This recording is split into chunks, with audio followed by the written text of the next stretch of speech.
Hello everyone, welcome to Spiritual Being. In today's video we are going to look at the mystery of SUDRSHANA Chakra, a weapon used by Lord Krishna during Mahabharata war. So, let's begin. Vishnu usurped this weapon on Diwali day to cut the head of Danava, leader of the 54-member team Swarbanu Sr, where head became Rahu and rest of body became Ketu.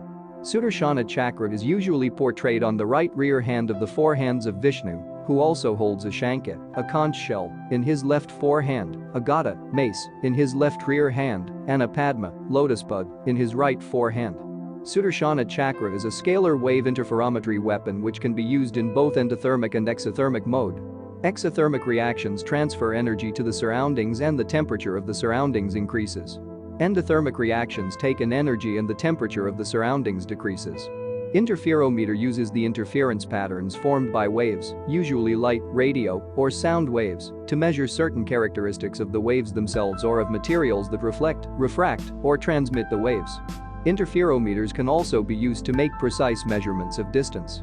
Interferometry makes use of the principle of superposition to combine waves in a way that will cause the result of their combination to have some meaningful property that is diagnostic of the original state of the waves.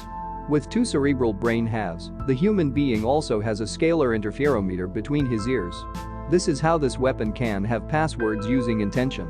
108 serrations in reality means harnessing the power of Brahman. It is the power of Om, the empty space in which atoms whiz around in all 108 elements. This weapon can boil of entire oceans in seconds. Nuclear bombs just harness the nucleus of the atom.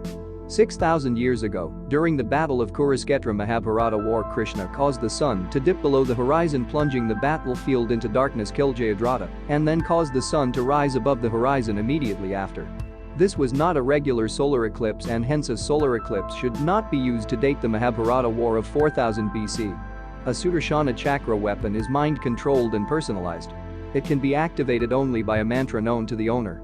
Only scalar electromagnetic interferometry works at the level of the mind. The mind is of the time domain, it is time-like, and is a scalar electromagnetic manifestation. It can lock on to any other scalar phenomena and be influenced by them. The internal longitudinal wave in the electromagnetic wave is the fundamental wave and exists in all known electromagnetic fields of any shape. The scalar component of the electromagnetic wave can be created from two opposing electromagnetic waves, a wave and its anti-wave.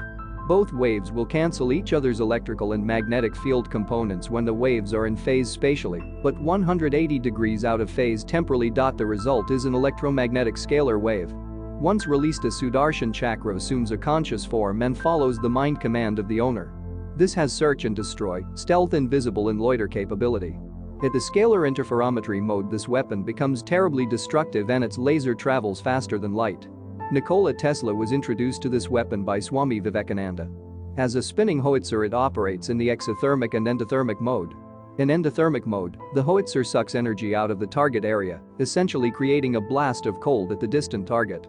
It is even capable of freezing parts of the ocean and having temperature inversions in the atmosphere. By using both of these hot, exothermic, and cold, endothermic, modes together, the weather can be altered anywhere. Warm the air over here, cool it down over there. Put a curl in the jet stream, dissipate clouds, create clouds, whip up a tornado.